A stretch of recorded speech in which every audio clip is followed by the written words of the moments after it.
Hello, welcome to the 6th episode of Series 3 of the Tyndale House podcast. We're looking at names in the Old Testament and in the ancient world. In our last episode, we were looking at Genesis chapter 14, some of the names that are going on there, and we're going to follow on from that to start with today, talking about Abram, who becomes Abraham. And so we're going to be talking about the idea of people having different names at different times or in different contexts and changes of name and so on. So that's where we're going. I'm joined again by Caleb Howard, who heads up our Old Testament team, and James Bejon, who is a researcher. Almost forgot where you were then, James. So do I. But never mind. So James is a PhD candidate here in Cambridge and also works on the Old Testament team. So it's very good to have you with us again. So we're talking about name changing. If you were going to have a different name, have you ever thought about what it would be? You first. Well, the answer is no, I haven't thought about what it would be. Okay. I'll get a new name one day, according to Revelation. Yeah, right. I don't know what that will be either. You've never been tempted to change your name? No. I have slightly. So my name is Caleb, as you know, but that's my middle name. Oh, really? Huh. And so when I signed my name J. Caleb Howard, because legally people always assume that I go by John, which is my first name, but I don't. I go by Caleb. And that's always been a bit of a nuisance when I'm sort of interacting with people who expect my first name to be the given name, the name that I go by. Oh, so you would have changed it just to... I might have changed it to Caleb John or something like that. So, or just go by John. I don't know. Some people have called me John. So you are kind of working with a changed name in some way. I mean, Caleb is your name, but you're... Yeah, okay. Well, my parents always call me Caleb, and yeah. I would have been called Rachel had I been a girl, but I would not change my name. Okay. Do that. Okay. Just to state that. Yeah. Yeah. Yeah. I quite fancy some Latin name, I think. I think that has a certain gravitas to it, but I don't know what it would be. Anyway, let's get on with today's subject rather than talking about these things. I think the way that names work in the Bible, we've already said in earlier episodes, is different than we're familiar with in the Western world. And the idea of people having different names or multiple names even is quite alien to us. So, yeah, I mean, you're not really using multiple names. They're both your names. It's just you're using one rather than the other. How different is it from Western ways of naming? How do our preconceptions of the way that names work can fall down when we come to some of these biblical texts? Well, a large part of the name in the Western world is an identifier, isn't it? You want to be able to type it in a database, get all James Bejon's records, etc. And that requires a lot of uniformity. It needs to be spelt the same way consistently by everyone, etc. That's probably a very modern, well, database is obviously a modern notion, but that whole thing is probably a modern notion. In Scripture, you see more in later books and the New Testament, people who are explicitly referred to as having two names. X, who was also called Y, that sort of thing. Judas, who was also known as. Get that Maccabees as well. You've also got multiple names when people move to a new society. Joseph gets a new name, doesn't he? Daniel gets a new name. Sometimes you've got translated names. Dorcas, who was called Tabitha. So Tabitha is sort of something Aramaic for gazelle. Dorcas is Greek for... And that kind of thing even goes on today. We've got a lady, Devon, who works here. She's got a friend called Ayelet, that's Hebrew for a deer or something. But when Ayelet talks to Arabic speakers, she's generally known as Reem, which is just the sort of Arabic equivalent for something like antelope. So antelope. This kind of thing is odd to us at first blush, but not to most people. Yeah, right. Okay, that's very helpful. There's an Assyrian queen called Zakutu, which is the Akkadian word, the native word for pure or clean. And she also has the Aramaic name Nakia, which is the Aramaic word for clean or pure. Right. Yeah. It's possible that she's Aramean, and she marries the Assyrian king Sennacherib that we know from the Bible. It's his queen, and she produces, in fact, the next king of Assyria, Esarhaddon. But yeah, it's interesting that she has kind of the same semantic category in the two languages, the local kind of Mesopotamian language, Akkadian, but also potentially her native language, Aramaic. We don't know that for sure, but difficult to explain why she has both these names otherwise. Yeah. Yeah. So we may see some of that going on possibly with some of the kings later on. We'll come to that a little bit later. There are some, definitely they've got variations of names and so on. But let's start with Abraham.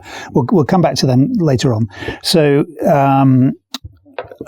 in the chapter we were looking at last time, chapter 14, he's called Abram, as he is for the first few chapters, and we're so used to calling him Abraham that we often forget that he's Abraham until we get to the name change. And I've often heard people read the passage in church and they say Abraham, even though it's Abraham at that point.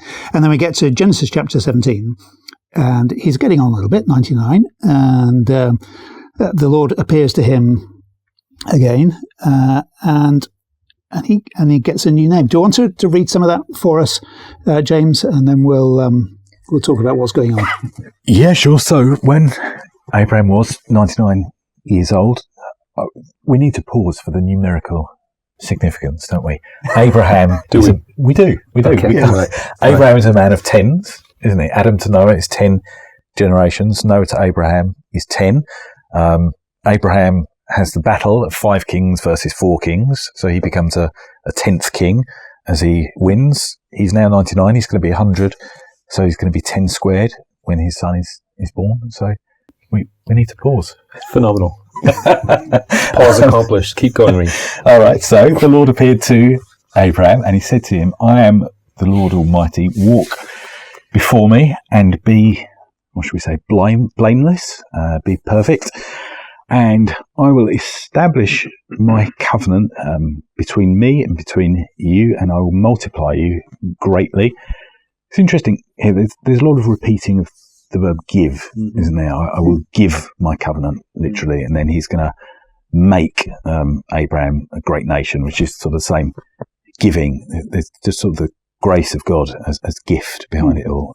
Abraham fell on his face, and God spoke to him, saying, I am, behold, my covenant is with you, and you will be a great, a father of many nations.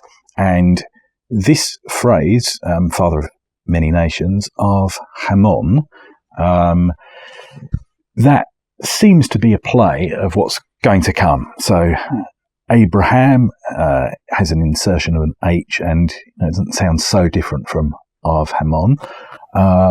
You will no longer will your name be called Abraham, but You've just sorry, I've done it, yeah.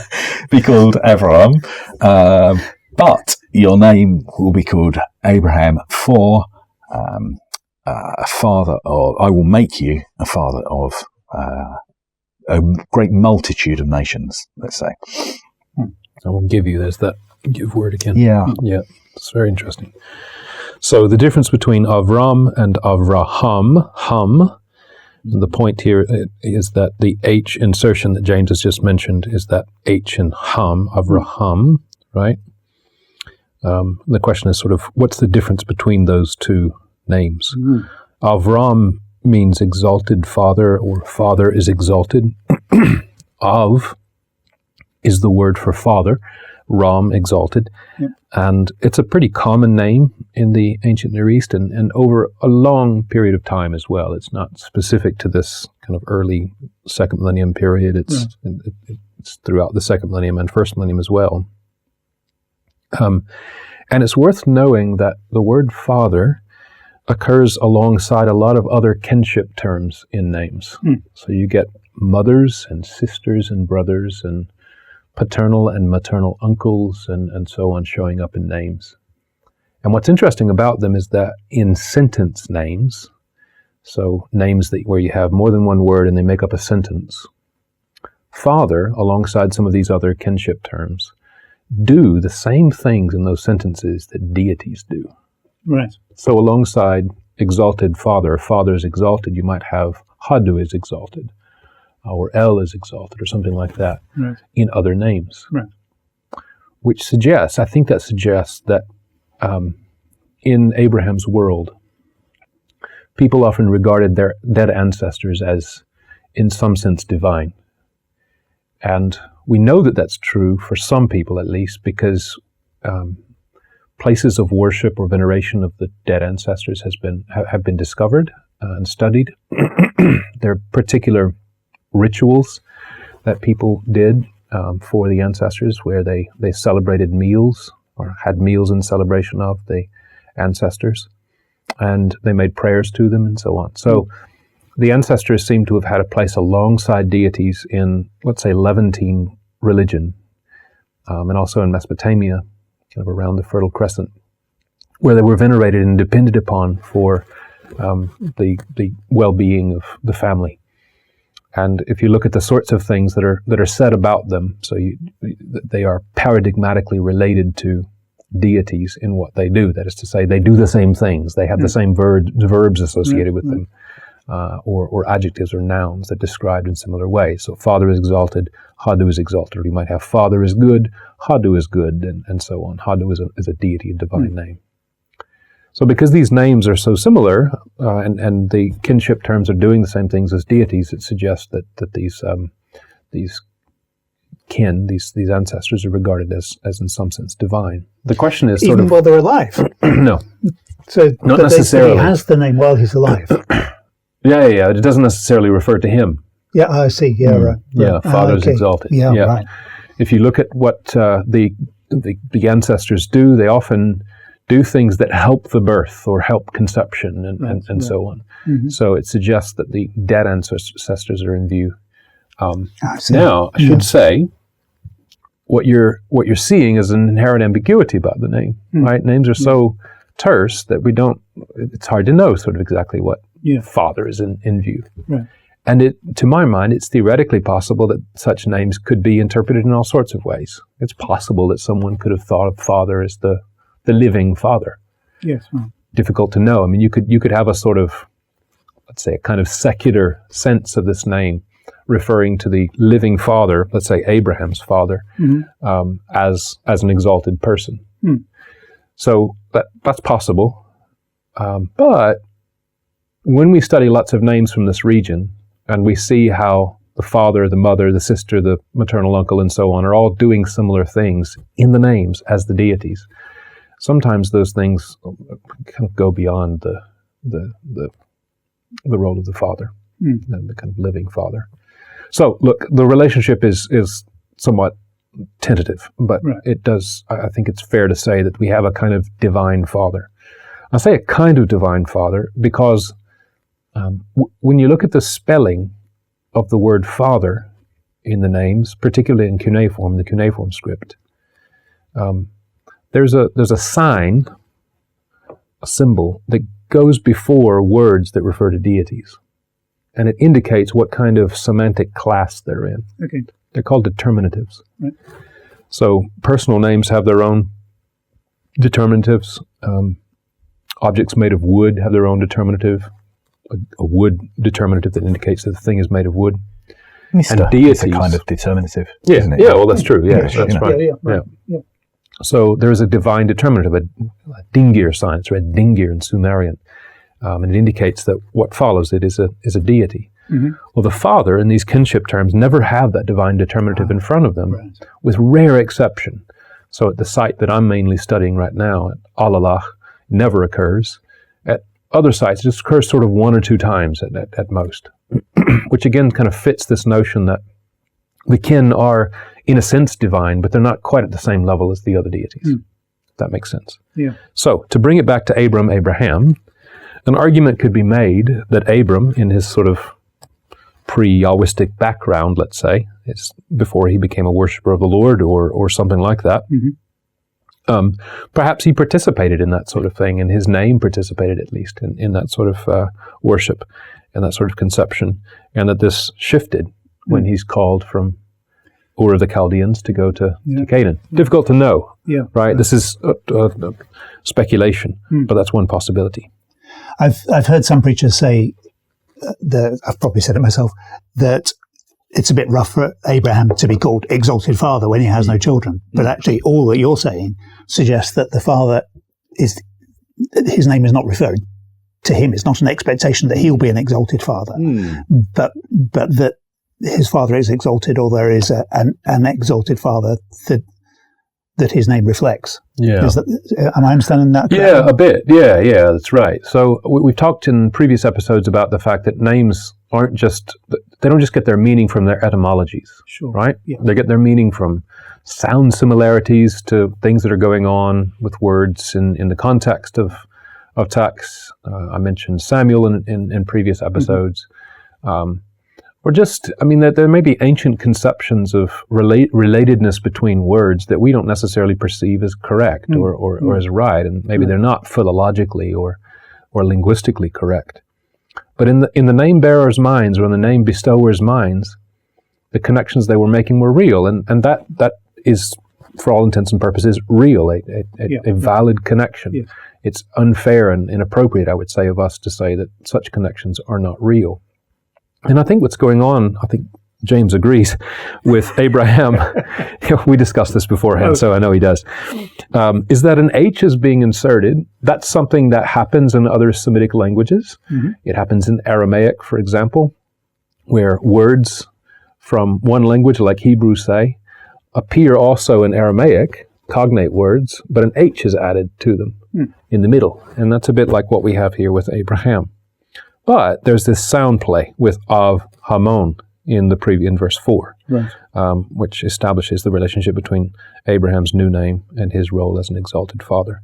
So that there's a kind of playing with words at several levels going on, and that matters. It's worth we should access all of those levels if we want to understand what's going on in the text. Yeah, and Hamon is a known name element, isn't it? We've got the geographical name Baal Hamon, which is probably meant something like Lord of Armies, could have meant. Hamon can be like a multitude, so it might not have been that dissimilar to the sense of Adonai Tzvaot, Lord of Hosts, that kind of thing. So it's a known naming concept. Just to give some biblical parallels, Caleb's sort of bringing a wealth of cuneiform knowledge to all this, but it's consistent with what we see in Scripture, isn't it? You can think of quite a few names where Av and El interchange. So just as we've got a Avishua, we've got an Elishua, just as we've got an Avimelech, we've got an Elimelech. So you can see sort of Av and El doing similar things. And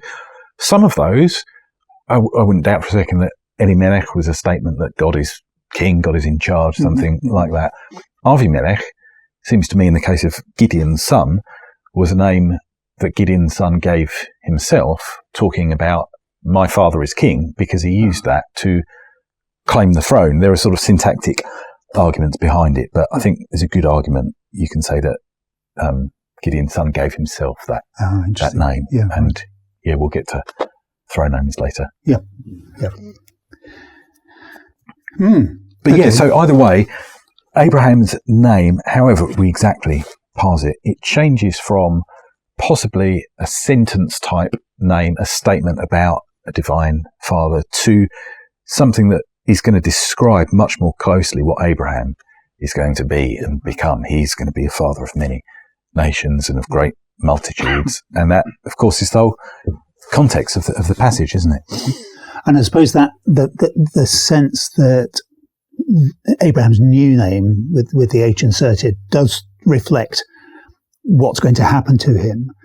And the Lord's promise to him. I suppose that's a driver for people to see Abraham as an ironic, unfortunate name referring to himself that has never been fulfilled. So I can understand why people would make that connection because of what happens to that revised or new name. Yeah.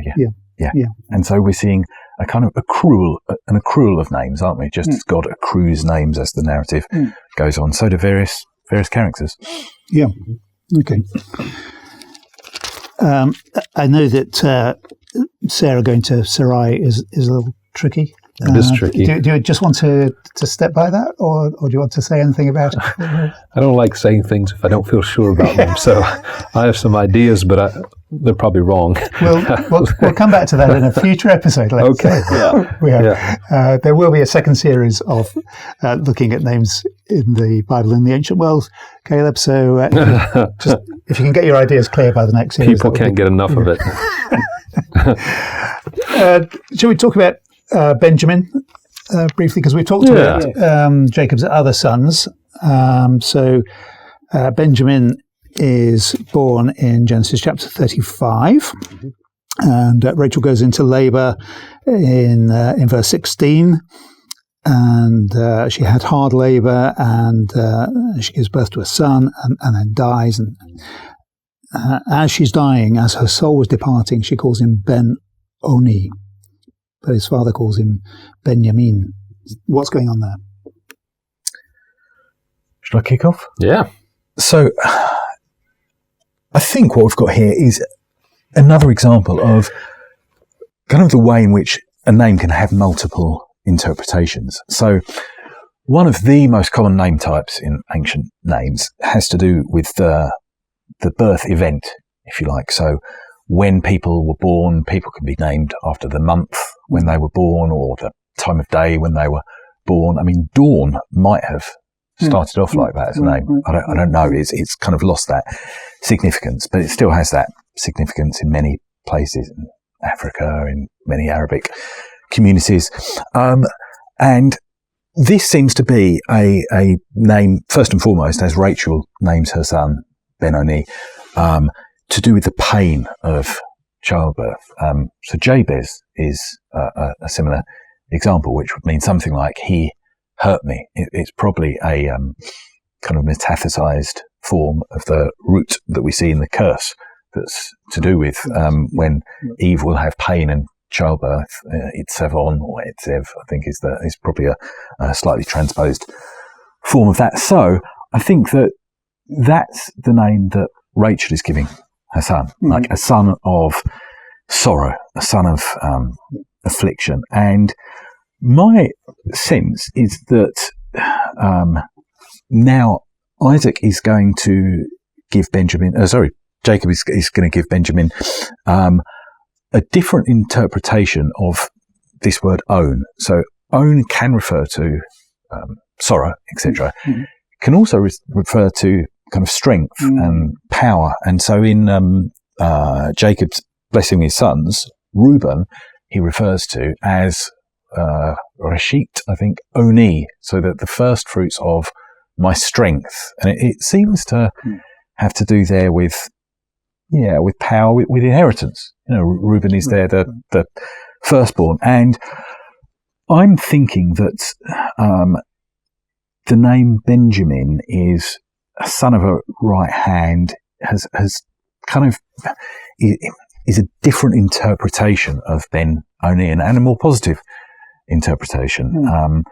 You were thinking about this to do with a favourite, weren't you, Caleb? Do you want to just before you come in? So just to clarify, so Benjamin, son of my right hand, is the right hand is picking up the strength possibility for own. Is that what you're saying? I think so. Yeah. Right. But it could also pick up the idea of favourite. Well, I mean, my thought is that Yamin, right hand, could be taken in the sense of, not unlike you get in Psalm 2, sit at my right hand while I make your enemies a footstool for your feet. The sense of preeminence or favour. And I say that because Jacob clearly has favourites among his children. He has Joseph as a favourite, and then Joseph appears to have died to him. And the way he treats Benjamin after that is somewhat similar. And this causes problems in the family, of course, and becomes a theme in the rest of the story, and at least in sort of the background of what's happening. So I'm wondering if Yamin can be taken here in the sense of, son of the right hand, meaning favorite son, or favored son, or preeminent son, or something like that. We were discussing the possibility whether it might have inheritance implications. It's difficult to know whether it would, but to my mind, the notion of favorite fits very well with Jacob's character as a father who's a pretty bad father in a lot of ways. Right. And one of them, he has favorites among his children. The one seated at the right hand inherits in some sense, don't they? So there seems to be a link there. There's also just a kind of this double sense of kind of, well, life and death in terms of Rachel's death and life coming from it, and strength and sorrow. There's just a sort of these mixture of notions seem almost to plague Benjamin's tribe. Kind of you think of Hannah's travail, the way she's misunderstood, kind of Saul's ambiguous background, and the kind of mix of weeping and death and hope and failure that's connected. There seems to be this kind of mix of hope and tragedy that works through Benjamin's almost whole story as a tribe. Yeah, interesting. Worth just saying that Benjamin is attested in the early second millennium as a personal name for a person. We have it in an administrative list from Mari, a city on the Middle Euphrates from the 18th century BC. And it also is attested as the name of a tribal confederacy, a kind of federation of tribes underneath the category Benjamin, and it would have corresponded to Ben Samal, which is son of the left hand, possibly referring to Benjamin being the south, let's say, and Ben Samal being the north. I raise that not just because of the historical interest, but because this is an example of how the Bible pretty regularly takes things that we can access in historical records like that and weaves them into this brilliant narrative. It's amazing. Just the level of sophistication that we find in the Hebrew Bible. It's unparalleled in my opinion in the Near East. Maybe a matter of taste of mine, but it's remarkable. It's remarkable. And here's an example of that. The text is sort of capitalizing on the meaning of the name, in this case etymologically, but it has significance in relation to Benoni being taken potentially in two senses. It's a really sophisticated form of philology or of interpretation of use of language. Yeah. And the narrative also has got some interesting, implications to it as well, insofar as, where are we, verse 18? No, I'm just thinking earlier, where is it talking about kings coming forth? Oh, sorry, verse 11. So we've just had God speaking about himself again as El Shaddai, command to be fruitful and multiply. So there's a lot of continuation with Abraham. And then kings will come forth from you. Seems interesting to me that you've got a promise of kings. You've then got Benjamin born, from whom the first king, Saul, is going to come. And he's born en route to Bethlehem. That's sort of... Ephrath. Yeah, it's and it gives you the gloss in verse 19, doesn't it? And so it seems significant that from Benjamin, Saul is going to be born, and en route, if you like, of the kingship shifting to Bethlehem with David. And so there seems to be kind of just a little microcosm of what's to come. Yeah, that's fascinating. Yeah. Shall we draw stumps there? Yeah. To use a good cricketing metaphor, which you'll appreciate, Caleb. I have no idea what you're talking about. Okay.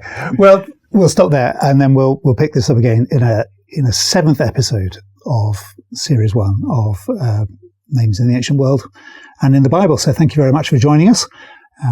Come back again soon. We're going to carry on our conversation now, but you can wait for a little while before you hear the next episode talking about throne names. Thanks very much.